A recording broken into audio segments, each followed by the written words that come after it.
Okay, so I'm going to read you something from the book of Job.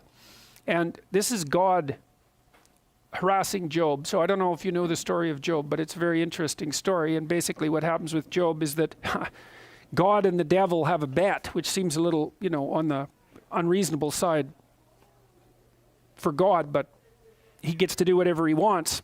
So he has a bet with Satan, roughly speaking, and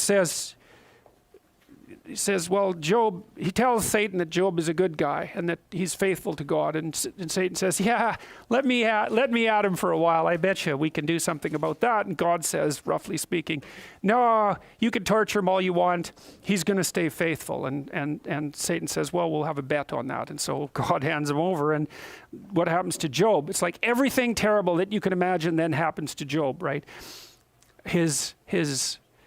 All his family dies. All his possessions are destroyed. He gets a horrible skin disease, and so then he's sitting there by the fire, sort of scraping himself with bits of broken pots, and all his friends come around and tell him that the reason all this happened to him was because he deserved it. So it's perfect, right? It's like an ultimate suffering story. It's a precursor to the idea of the crucifix. That's one way of thinking about it. So, and Job has a chat with God and asks him, like Cain did, roughly, what's going on? And God attempts to, he's irritated that Job would even dare to question him. It's like he's God. He gets to do whatever he wants. It's a very strange book. Anyways, this is one of the things that God says to Job. Well, God is trying to justify himself, I would say, to Job. And the reason I'm telling you this, you see, is because, so imagine that you're trying to analyze a literary work. You might say, well, where's the meaning in the literary work? And the answer is, it's in the words, word by word. It's in the phrases. It's in the sentences. It's in the relationship of the sentences to each other. It's in the relationship of the sentences within paragraphs. It's in the relationship of the paragraphs within the contexts of the chapters. And it's in the relationship between the chapters and the whole book, and then the book in the whole culture. So you can't, it's not easy to localize the meaning. It exists at all those levels simultaneously, and they all inform one another. And what that means, and it's even worse in a book like the Bible. I want to show you a picture. This is an amazing picture. So let me tell you what this is. So the Bible is the world's first hyperlinked document. That's a good way of thinking about it. So what you have here, so what you see at the bottom, there's a line along the bottom, and then there's small lines coming down from it, okay? Each of those, the line has dots on it. Each dot is a verse, okay? And then there's a line associated with the verse that's of varying length, and the length corresponds to how many times that verse is cross-referenced somewhere else in the document. And then these rainbow-colored lines are the cross-references. So now that's really worth thinking about. So then you think, well, that book is deep. Well, why is it deep? Well, it's because every single thing in it refers to every other thing. It's connected like your brain is connected. Like it's not a linear document. And the thing is, a book is a very strange thing, right? Because when you, or even a story, because when you lay out the story, in some sense, you're like God. You're outside of the space and time of the story. And so you can adjust the end to make the beginning different. You know, how if you watch a movie and then it's got a surprise ending, it changes the beginning. You thought the beginning was one thing, but it isn't. It's something else. Well, when you lay out a story, you can fiddle with the story anywhere in the story. And so, and you can also make something that happens before dependent on something that happens after, which is very strange. And that's what's happened with the Bible, because people have worked on it, trying to synthesize it and make it coherent and make it make sense. And so they're continually connecting everything that's inside of it to everything else. And so you end up with a document map that looks like that. So now, so you think about that. Everything is connected to everything in that document. Not chaotically, but meaningfully, just like your brain is connected in a meaningful way. It's not everything isn't connected to everything. It's connected in a meaningful way. And then you think, well, what do the stories mean? And then the answer is, well, that's a hard question, because all of them are connected with each other. And then there's all these different levels of analysis. And so you can pull out meanings at one level of analysis that aren't self-evident at another level of analysis. Just like if you're listening to a complex piece of symphonic music, you can follow a bass line, or you can follow the strings, or you can follow the horns, and they're all harmoniously interrelated, but they're also separable. Okay, so there's an image that lurks in the Old Testament, and the image is the same image, it's roughly the same image as the image of Marduk confronting Tiamat. So for example, at the beginning, God makes, here's how the beginning goes. In the beginning, God created the heaven and the earth. And the earth was without form and void, and darkness was upon the face of the deep. And the Spirit of God moved upon the face of the waters. And God said, let there be light, and there was light. Okay, so we got to look at the first few lines here. So this is God justifying himself to Job. He says, can you pull in Leviathan with a fishhook, or tie down its tongue with a rope? Can you put a cord through its nose, or pierce its jaw with a hook? Will it keep you begging for mercy? Will it speak to you with gentle words? Will it make an agreement with you, for you to take it as your slave for life? Can you make a pet of it like a bird, or put it on a leash for the young women in your house? Will traders barter for it? Will they divide it up among the merchants? Can you fill its hide with harpoons, or its head with fishing spears? If you lay a hand on it, you will remember the struggle and never do it again. Any hope of subduing it is false. The mere sight of it is overpowering. No one is fierce enough to rouse it. Who is then able to stand against me? Who has a claim against me that I must pay? Everything under heaven belongs to me. More computer trouble. Oh, there we go. I will not fail to speak of Leviathan's limbs, its strength and its graceful form. Who can strip off its outer coat? Who can penetrate its double coat of armor? Who dares open the doors of its mouth, ringed about with fearsome teeth? Its back has rows of shields tightly sealed together. Each is so close to the next that no air can pass between. They are joined fast to one another. They cling together and cannot be parted. Its snorting throws out flashes of light. Its eyes are like the rays of dawn. Flames stream from its mouth. Sparks of fire shoot out. Smoke pours from its nostrils as from a boiling pot over burning reeds. Its breath sets coals ablaze and flames dart from its mouth. Strength resides in its neck. Dismay goes before it. The folds of its flesh are tightly joined. They are firm and immovable. Its chest is as hard as rock, hard as a lower millstone. When it rises up, the mighty are terrified. They retreat before its thrashing. The sword that reaches it has no effect, nor does the spear or the dart or the javelin. Iron it treats like straw, and bronze like a rotten wood. Arrows do not make it flee. Sling stones are like chaff to it. A club seems to it but a piece of straw. It laughs at the rattling of the lance.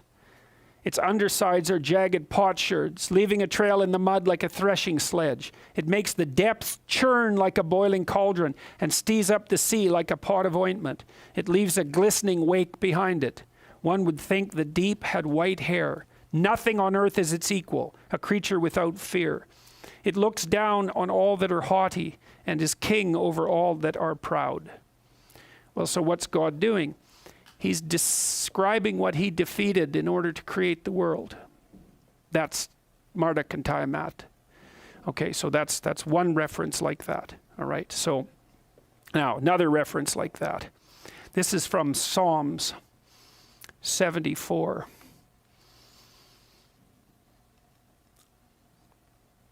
Yet God is my king of old, working salvation in the midst of the earth. Thou didst break the sea in pieces by thy strength. Thou didst shatter the heads of the sea monsters in the waters. Thou did crush the heads of Leviathan. Right, that's the creature that we just heard described. Thou gavest him to be food to the folk inhabiting the wilderness. Now you remember, so when Marduk defeats Tiamat, he cuts her into pieces and makes the world out of her pieces. And here what's happening is that the force that encounters the Leviathan is able to break it into pieces and feed everyone with it. Now, the reason I'm telling you that in relationship to this is because, and the earth was without form and void, and darkness was upon the face of the deep. Let me tell you a little bit about that, those lines.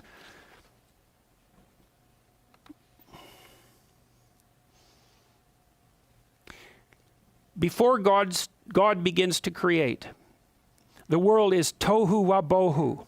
That's from the Hebrew. The word tohu by itself means emptiness or futility.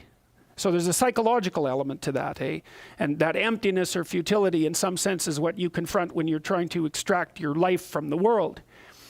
It is used to describe the desert wilderness as well. Tohu wabohu, chaos, is the condition that bara, ordering, remedies. Okay, so there's the idea in the first verses that this initial chaos is being ordered, and the order is what makes the world. So it's standard cosmology. Order emerges out of chaos, and the thing that makes it emerge is the Word of God. Now, darkness and deep, which is tehom in Hebrew, are two of the three elements of the chaos represented in tohu wabohu. The third is the formless earth.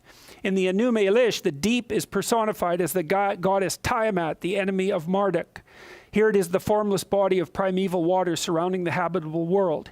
Okay, so but we know Tehom and Tiamat are the same word, or at least Tehom was derived from Tiamat. So the idea that's presented at the beginning of Genesis is the same. It's an abstracted and psychologized representation of the story that the Mesopotamians put forward. So Yahweh is Marduk, roughly speaking, going out and conquering the dragon of chaos and making order out of it. And then there are these allusions later, say in Job and in the Psalms, of him doing exactly that, conquering a primordial monster and making the world out of its pieces. Well, so what does that mean exactly? Well, it means that the highest ordering principle is the spirit that goes out into the darkness or the deep, that encounters the dragon of chaos, because obviously Leviathan is a dragon, and defeats it and feeds the people as a consequence. Well, we are hunting creatures after all, and in order to establish our place in the world, we had to go out there and conquer the dragons of the wilderness. You might wonder, why does a dragon breathe fire? Well, there's a bunch of reasons as far as I can tell. Fire is awe-inspiring. So fire and a terrible predator are the same thing because they both inspire awe. Fire is transforming. But what's a good metaphor for being bitten by a poisonous snake? Well, have you ever seen the wounds that a poisonous snake produces if you're bitten by them? It's like someone took your arm and incinerated it. And so the idea that a snake has fiery breath is, well, let's call it close enough from a metaphorical perspective, right? Now, God is claiming to Job that he's the spirit that clears the wilderness and then builds order out of chaos. And because he's the embodiment of that spirit in some sense, Job has no reason to ever question his moral decisions. It's something like that in the story of Job. But the point, that point we'll leave aside because it's a more complicated issue. The point is that the writers of the Bible are trying to dream up a representation of the spirit of civilization. That's the right way to think about it. You can think of Yahweh as the spirit of civilization. And what is that? Well, it's the thing that encounters the wilderness and makes habitable order, but then it's also the spirit of the order itself. And that's, I think, why in Christianity there's a representation of God the Father, because he's a representation of the culture that's generated after the chaos is ordered, right? You have the spirit that goes out into chaos and orders, and then you have the spirit of the order, and then the spirit of the order and the spirit of the ordering principle have to figure out how to coexist. That's partly what the Egyptians were trying to figure out, right? There's a dynamic relationship between the culture and the spirit that generates the culture. And then you might also ask, should the culture be superordinate, or should the spirit that generates the culture be superordinate? And the answer seems to be, the emergent answer seems to be that the spirit that generates the culture should be superordinate to the spirit of the culture. It's something like that. And that's also why I think that one of the brilliant discoveries, let's say, of Western individualistic civilization is that the group is there to serve the individual, because the individual is the thing that revivifies the group. So each depend on the other integrally. But if you subordinate the individual to the group, then the group stagnates and dies. And so that's a very bad long-term strategy, even though the group and belonging to the group is clearly necessary. You need to uphold the values of the group, but the values of the group should be subordinated to producing the individual who gives the group vision. And the Mesopotamians figured that out. The Egyptians figured that out. We figured it out. We just don't know that we figured it out. And it's not a mere arbitrary supposition. All right.